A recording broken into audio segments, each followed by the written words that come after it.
pues si por ahí si se me olvida esa parte, pues ahí me lo recuerden a tiempo, ¿no?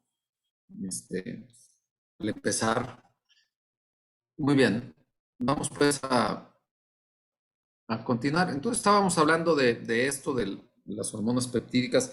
Por cierto, déjenme les digo que me están citando a una reunión ahí en la facultad y es presencial, entonces vamos a terminar, yo creo que como al cuarto a las 10, así es que nos quedan 35 minutos más o menos. Entonces, siguiendo con esto, las hormonas esteroideas, ustedes saben que son derivadas del famoso anillo ciclopentano de hidrofenantreno, que es el colesterol, y de que de ahí, al ir perdiendo algunas radicales, a veces se pierde un hidroxilo, a veces un hidroxilo se convierte. Doc, perdón, ¿puede añadir a mi compañera Mónica, por favor? Es que está en la sala de espera. Pues yo le estoy Doctor, dando ya me entrada aceptó. aquí a todos. Es que me Ok, sacó, pero sí, ya. Gracias, Castañeda. Gracias, doctor. ahora seguimos. Ok, entonces, este, les decía, estas hormonas es el colesterol que si pierde un hidroxilo, si se convierte en cetona, si se convierte si pierde de repente un metilo, si se corta una parte de las cadenas laterales, en fin, se van haciendo hormonas que son más específicas. Este, y en esto se producen básicamente, los sitios de producción son la corteza suprarrenal, las gónadas y también en la placenta. La vitamina D es también un esteroide y no tiene no se produce directamente en ese mismo lugar, sino que se produce en el hígado, y ya como ustedes saben, se va transformando a través de la piel por acción de la luz ultravioleta y después hidroxilaciones específicas en hígado y riñón para hacerse activa, pero también es una hormona esteroidea. Las hormonas derivadas de aminoácidos son como las que dijeron ya ustedes hace un momento, las derivadas de la tirosina, que aquí están, y también la serotonina, por ejemplo, que ya también la mencionamos. Ya dijimos en qué manera es que se produce. Ahora, los efectos de las hormonas eh, se clasifican de acuerdo a estos términos. El efecto endocrino, paracrino, autocrino e intracrino. A ver, ¿alguien me puede decir a qué nos estamos refiriendo?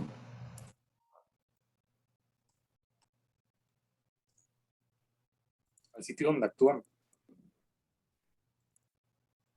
A ver, ponme ejemplos. ¿Quién habló, Diego? No, doctor, fue André. Oh, Ah, Pero sí, pues, el ok, endocrino pero es el que actúa a distancia, o sea, se vierte la señal, se secreta a la sangre, o sea, que es una célula ok. que trabaja a distancia, otra célula diana. El parácrino es el que, o sea, manda la señal secretora, o sea, la hormona, hacia otra célula diana, pero este es adyacente. El autócrino es el que, pues obviamente, la hormona actúa para sí mismo. Y el tráquino, pues es. Ay, no me acuerdo cuál era, creo que no me acuerdo del ejemplo. Es Que cuando actúa ahí las mismo, pero sin ser señales liberada, ¿no? químicas. ¿Cómo? Creo que es que actúa ahí mismo, pero sin ser liberada, ¿no? O sea, que no tiene que salir. Sí. Exactamente. De hecho, ahora resulta que la biología molecular aborda todos los procesos intracrinos, ¿no? Todas las mediadores intracelulares de una infinidad de reacciones, ¿no? que los aborda la biología molecular. Y eso es, ¿no? A eso se refiere específicamente. Muy bien. Entonces, esto lo podemos entender con algunos ejemplos.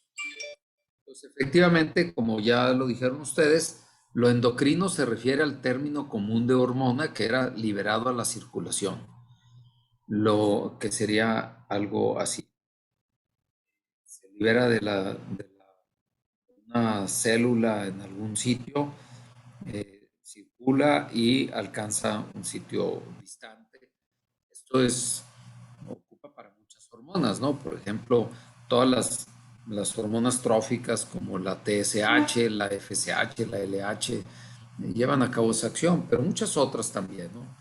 Insulina es una hormona que tiene su acción endocrina, el glucagón también, las incretinas también, en fin, una gran cantidad de estas hormonas son de esa manera.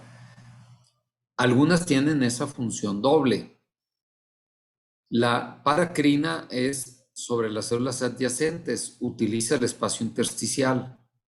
Y la autocrina es que la hormona liberada tiene a su vez receptores y manera de detectar la propia secreción de la célula y activa algún receptor de la misma célula. Eso es lo autocrino. Y como ya bien lo dijeron, muchas señalizaciones intracelulares es lo que se refiere al autocrino. Hay autores que han propuesto ampliar un poco más estos temas y ponerle específicamente el nombre de acuerdo a dónde se libera. Por ejemplo, se pueden liberar al líquido cefalorraquídeo, a eso le han llamado encéfalohidrocrinia, o se pueden liberar al espacio sinovial. Y lo que quiere decir esto es que la presencia de las hormonas puede ser no nada más en la sangre o en el espacio intersticial, sino en cualquier otro sitio y tienen su acción y hay que reconocer el mecanismo por el cual está funcionando cada una de estas hormonas. Y les decía, hay algunas que tienen esa doble función. Por ejemplo, la insulina. La insulina se libera a la circulación en un proceso de endocrinia, pero también se libera al intersticio en un proceso de paracrinia y afecta a las células alfa o a las células delta. Luego, ¿cómo se transportan? Ya hablamos un poquito de los transportadores. Los transportadores, entonces, las hormonas pueden ir libres o unidas a las proteínas transportadoras. Durante mucho tiempo se pensó que las únicas hormonas que utilizaban transportadores eran aquellas que no eran proteicas. Es decir, que las hormonas tiroideas, por ejemplo, o las esteroideas, y eso está bien demostrado que utilizan proteínas transportadoras. Y así podemos nosotros en la clínica toparnos con mucha frecuencia de hablar de términos como el que les acabo de decir hace un momento, que es el de tiroxina total o tiroxina libre que se puede medir en sangre. Y también podemos hablar de por qué se miden las proteínas transportadoras de hormonas esteroideas o de hormonas sexuales cuando estamos haciendo una evaluación del grado de función gonadal. ¿Por qué? Porque precisamente la presencia de estas proteínas transportadoras puede afectar a la concentración total. Entonces, el otro concepto que les quiero remarcar es que existen hormonas proteicas, vamos a decir, grandotas, que requieren también de acarreadores.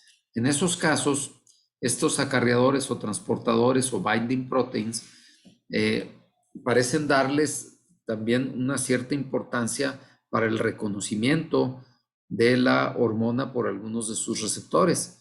Entonces hay receptores para la hormona específicamente y receptores para la proteína transportadora. Y este concepto es importante, por ejemplo, en el caso de la hormona de crecimiento. Entonces, cuando están unidos a proteínas que le dan estabilidad, pues esto les da una vida media más larga. Es importante señalar entonces que algunas enfermedades que pueden incrementar o reducir la producción de proteínas transportadoras pueden a su vez afectarnos la concentración y a la acción de las hormonas. Ahora, ¿cómo se depuran las hormonas? Ya que se liberan a la circulación, se pueden depurar en distintas formas. Se miden de una forma similar a como ustedes analizaron, por ejemplo, en farmacología, el cómo se depura un medicamento. Y pueden hacerlo por varias formas. hidroxilarse, oxidarse, irse a glucurónido o sulfatarse o se reducen a glutatión. Son distintas formas de irse eliminando. Algunas simple y sencillamente se rompe alguna parte de la molécula que le resta la actividad y por lo tanto deja de ser funcional. Esto lo veremos, por ejemplo, cuando hablemos de las incretinas. Las incretinas son hormonas intestinales que se producen en células específicas alineadas en la mucosa intestinal y que tienen que ver con el metabolismo intermedio en forma importante. Se rompen en 2 de sus aminoácidos del extremo y esto hace que pierdan totalmente su actividad. Las hormonas se pueden internalizar, esa es una característica que tienen. Algunas, como ya dijimos, las que tienen mediadores intranucleares o receptores nucleares o intracitoplasmáticos, pues son fácilmente internalizadas, a veces por difusión. Pero también cuando se forma el complejo hormona-receptor, algunas de estas hormonas, al formar ese complejo, se alinean estos complejos que están en la membrana y van formando oquedades o depresiones o pequeños valles en la membrana citoplasmática. Finalmente, tanto la hormona como el receptor se internalizan al citoplasma y esto sirve para poder volver a resintetizar los receptores. Entonces se inactiva la hormona, pero el receptor con leves modificaciones sigue estando presente y se traslada de nuevo a la membrana. Hay algunas hormonas que se eliminan sin cambio, sobre todo algunas hormonas esteroideas son eliminadas prácticamente sin cambio, otras se eliminan ya en forma de sus metabolitos. Y esto pues es parte de lo que tendremos que ir analizando en cada una de ellas. Bueno, esta es una forma de expresar el qué pasaría con una hormona que es liberada por una célula endocrina, pasa a la circulación, es captada, pero ya sea que el complejo hormona-receptor se internalice, se degrada la molécula de la hormona y se reutiliza el receptor, o en la circulación se va eliminando, ya sea en la hormona directa o su metabolito a través de la orina, o se degrada en el hígado a través de distintos métodos que aquí están ustedes viendo. Y entonces de esa manera se puede medir la tasa de depuración metabólica con esta fórmula que ustedes seguramente recordarán que se utiliza mucho en farmacología. Y eso nos da una idea de cuál es la vida media de las hormonas. Esto generalmente nos resulta de interés cuando vayamos a estudiar las hormonas.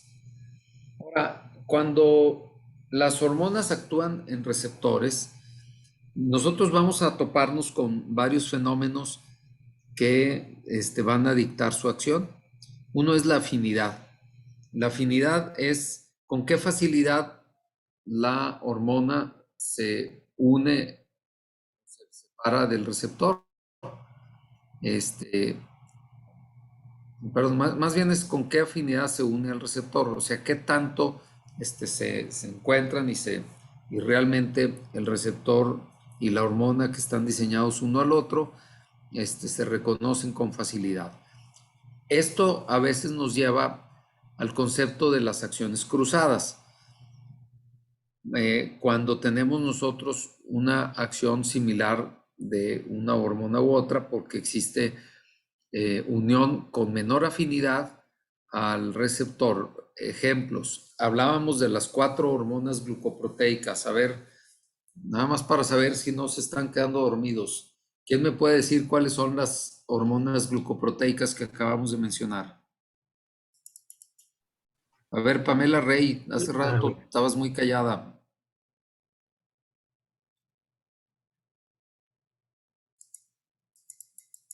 Pamela, Sí, Doc, es que fui al baño y ya no alcancé a regresar. ándale pues.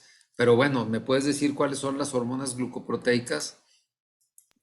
TSH, FSH, LH, mm, también calcitonina, ¿puede ser? No, No, no. no, dijimos LH, FSH es correcto, que son gonadotropinas, ¿verdad? ¿Cuál es la otra gonadotropina? Mm, Que se FSH, produce en la LH. placenta, que Ah, se produce en la la placenta. gonadotropina. Ok, y la otra hormona glucoproteica, a ver, ¿quién le ayuda? La TCH. La TSH, ok, la acabamos de decir, estas cuatro. ¿Ah? Entonces, un exceso, por ejemplo, de gonadotropina coriónica puede tener un cierto efecto similar a TSH. ¿Por qué? Porque tiene afinidad por el receptor de TSH, pero una afinidad baja. Sin embargo, si tenemos un exceso, entonces podría haber crecimiento tiroideo. Eso explica el por qué hay algo de bocio en el embarazo, por ejemplo. Y como eso hay acciones cruzadas. Mencioné esa nada más, vamos a seguir avanzando, pero hay otras acciones cruzadas que podemos por ahí identificar. La especificidad es la habilidad con que el receptor puede distinguir el tipo de hormona con el que debe interaccionar. Es decir, si el receptor es específico para esa hormona o es inespecífico y une a distintas hormonas. A eso se refiere la especificidad. Especificidad es casi, podríamos hablar como la exclusividad del receptor. Entonces, ambos conceptos, afinidad y especificidad, en su conjunto nos dan la potencia de acción. Las enfermedades endocrinas ocurren, esto ya lo dijimos, elevación de la hormona o reducción de la hormona o cuando el receptor tiene problemas, como no estar presente, está presente, pero el número de receptores es menor o su función está alterada, que son los fenómenos que dijimos de receptor. Entonces nos lleva otra vez al concepto general de las enfermedades endocrinas. Luego, así como muy probablemente lo vieron en farmacología, pues existen agonistas de hormonas y antagonistas de hormonas. Y hay hormonas que son agonistas de otras o hay hormonas que son antagonistas de otras. Por ejemplo, las hormonas contrarreguladoras como LH, FSH, perdón, no, los dije mal, perdón.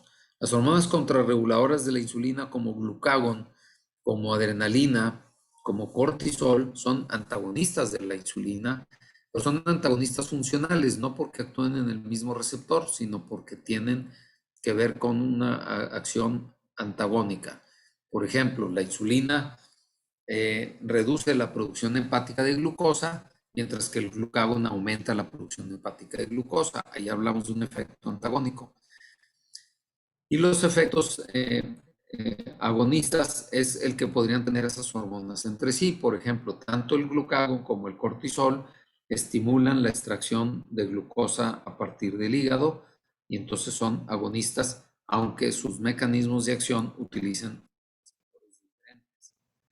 Bueno, los receptores que podemos nosotros ubicar, y ya lo hemos estado diciendo, son receptores de membrana que están en la membrana celular y que a su vez pueden estar ligados a algunos canales iónicos, a procesos de despolarización de membrana o regular algunas actividades de proteínas. Estos son los ejemplos de los que están acoplados a la proteína G o a la tirosina quinasa.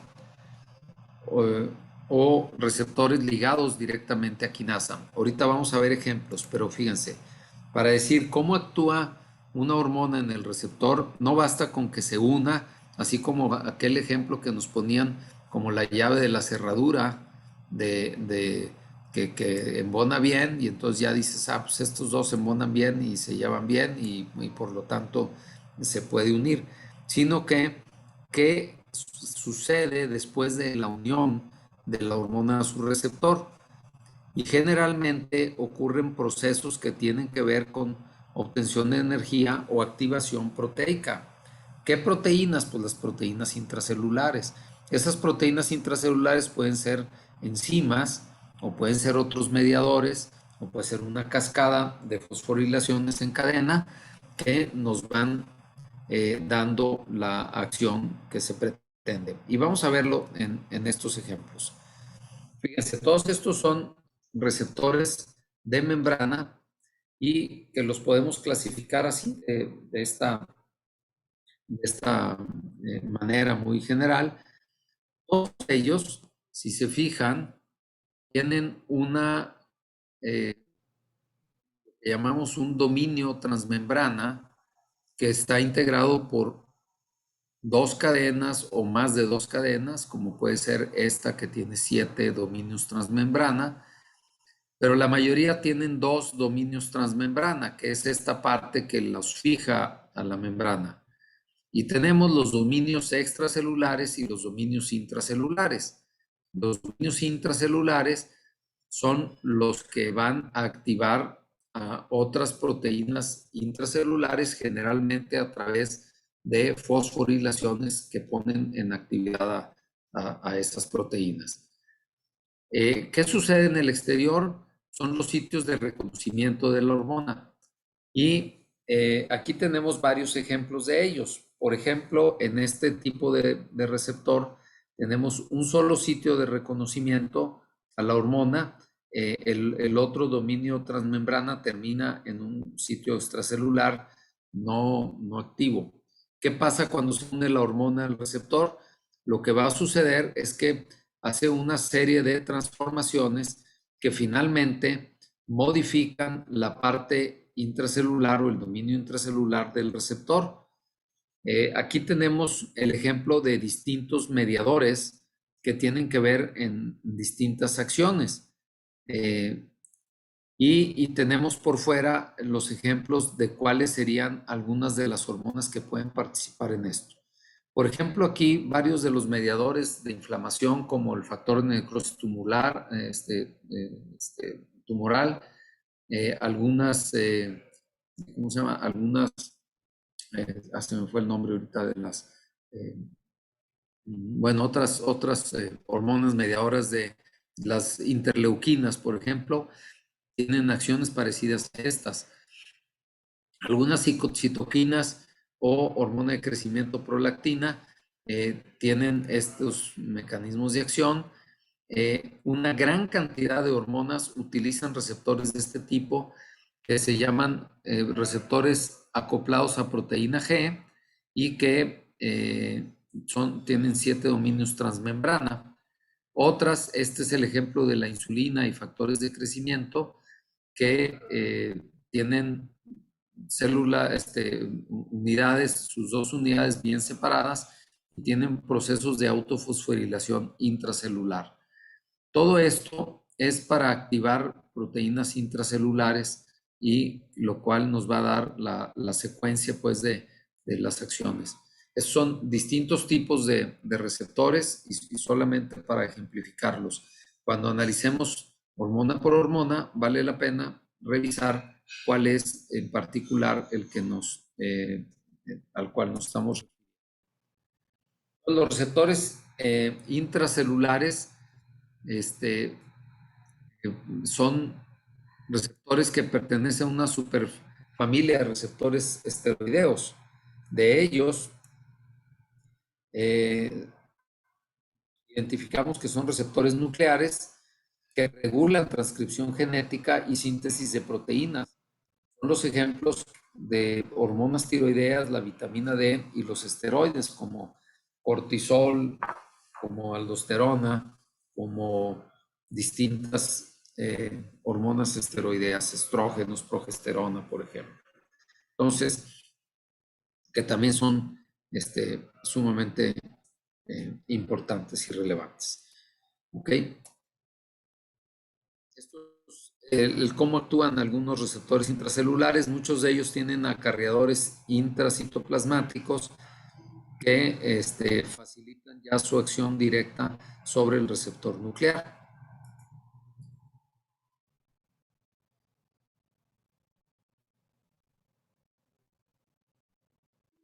¿Cómo se regulan estos receptores? Y este es un mecanismo interesante que quiero que lo tengan bien presente. Primero puede haber desensibilización, que es el receptor va perdiendo su capacidad de responder a la hormona en cuestión y, y esto sucede cuando se expone a concentraciones constantes de la hormona. Es una especie de mecanismo de protección. Se reduce la sensibilidad del receptor a esa hormona y por lo tanto se va haciendo cada vez menos sensible. Esto puede suceder porque se reduzca la cantidad de receptores, porque se reduzca la afinidad, y este proceso en general se le llama regulación a la baja. Es un fenómeno interesante porque un exceso de determinada hormona va a generar una regulación a la baja de receptores efectores de esa hormona. Y la regulación a la alta es lo contrario. Cuando una hormona está en baja concentración, entonces los receptores aumentan en número y afinidad para poder continuar con la acción. Estos procesos de regulación a la alta y a la baja los vamos a ver en algunas patologías y es importante tenerlos en cuenta.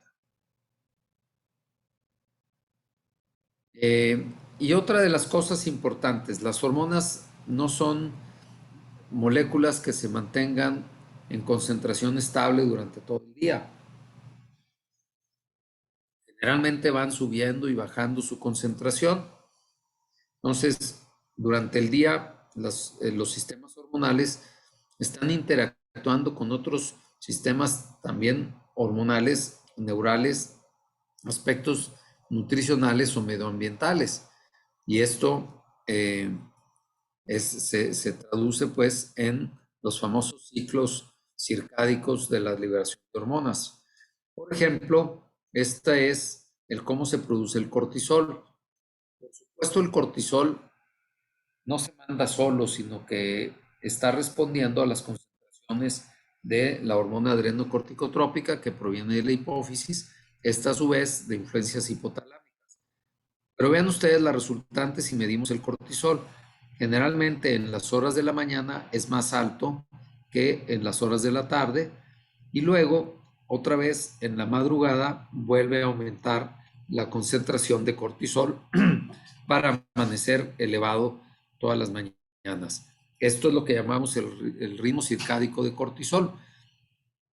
No todas las hormonas tienen un ritmo circádico también definido como este, pero cuando existe, como en el caso del cortisol, nos sirve mucho porque al evaluar ciertas condiciones clínicas, nosotros medimos cortisol en la mañana y lo volvemos a medir en la tarde. La pérdida de ese ritmo puede ser indicio de alguna patología, alguna alteración en la forma de producirse.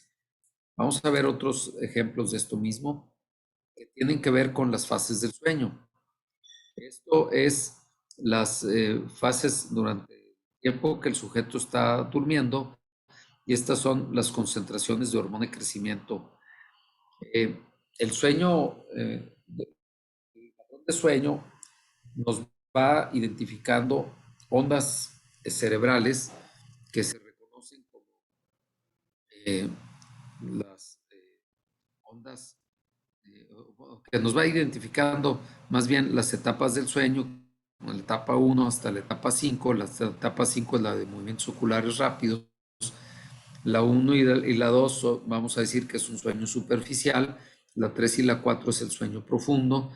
Y la 5 es el movimientos oculares rápidos o sueño paradójico. Pero lo que quiero remarcarles es que más o menos nos tardamos alrededor de hora y media en tener las primeras ondas del llamado sueño de ondas lentas, que es el sueño profundo, que es cuando se empieza a producir hormona de crecimiento. Y esto ocurre, pues obviamente, durante la noche, cuando se duerme a las horas que aquí estamos señalando, que son las horas teóricas de dormir. Pero cada vez que se repite el sueño de ondas lentas, existe una hipersecreción de hormona de crecimiento. Entonces es importante saber esto, porque la hormona de crecimiento, cuando la queremos nosotros medir, pues tenemos que medirla bajo la presencia de ciertos estímulos, y uno de ellos puede ser hacer que el individuo duerma y medirle a la hora y media después de que el individuo empezó a dormir. Importante saber esto. En patología, como por ejemplo en la acromegalia, que se produce exceso de hormona de crecimiento, se pierde este ritmo circádico. Pero también es importante saberlo porque durante algunos momentos del sueño se pueden alcanzar concentraciones que podrían parecer suprafisiológicas o patológicas y erróneamente estar diagnosticando patología que no existe. Esto es, creo que estamos a punto de concluir. Si ustedes me lo permiten, tengo que ir a esa junta y la junta es presencial y tardo en llegar a la facultad 15 o 20 minutos. Entonces, me voy a retirar, pero para que veamos el lunes, a partir de ese momento vamos a hablar de los mecanismos de retroalimentación. Todo esto que nos habla de los mecanismos de retroalimentación de asa corta, asa larga, cuando es retroalimentación negativa, cuando es positiva, que también son aspectos muy importantes que nos ayudarán a entender la fisiología primero, la patología después y las expresiones clínicas y todo el proceso de diagnóstico y tratamiento. Entonces, tenemos un minutito por si hay alguna duda o comentario o alguna cosa final de parte de ustedes. Doctor, Sí. ¿qué le vamos a entregar a los jefes de grupo? ¿Nada más cada uno su lista de equipos o se las juntamos y se la mandamos y ya usted nos la regresa con los temas o de una vez le entregamos la lista con los temas nosotros? No, yo les voy a poner los temas. Ok, entonces le juntamos los equipos de los dos salones en un solo documento. Así es. Okay. Así es. O sea, los nombres de cada uno de los equipos. Acuérdense, sección A van a poner grupo 1, grupo 2, grupo 3. Sección B van a poner grupo A, grupo B, grupo C, grupo D, etcétera, ¿verdad? Y ahí espero que me los manden ya con los nombres. Sí, doctor. Ok, bueno, entonces, si no hay alguna otra cosa, les deseo que tengan buen fin de semana y espero que me manden eso. Les voy a regresar entonces ya, antes de que termine el fin de semana, ya la calendarización de los primeros temas que vamos a ver. Ok, gracias, doctor. Bueno, Gracias, hasta luego, que tengan buen día. Gracias, doctor. Doctor, hasta luego.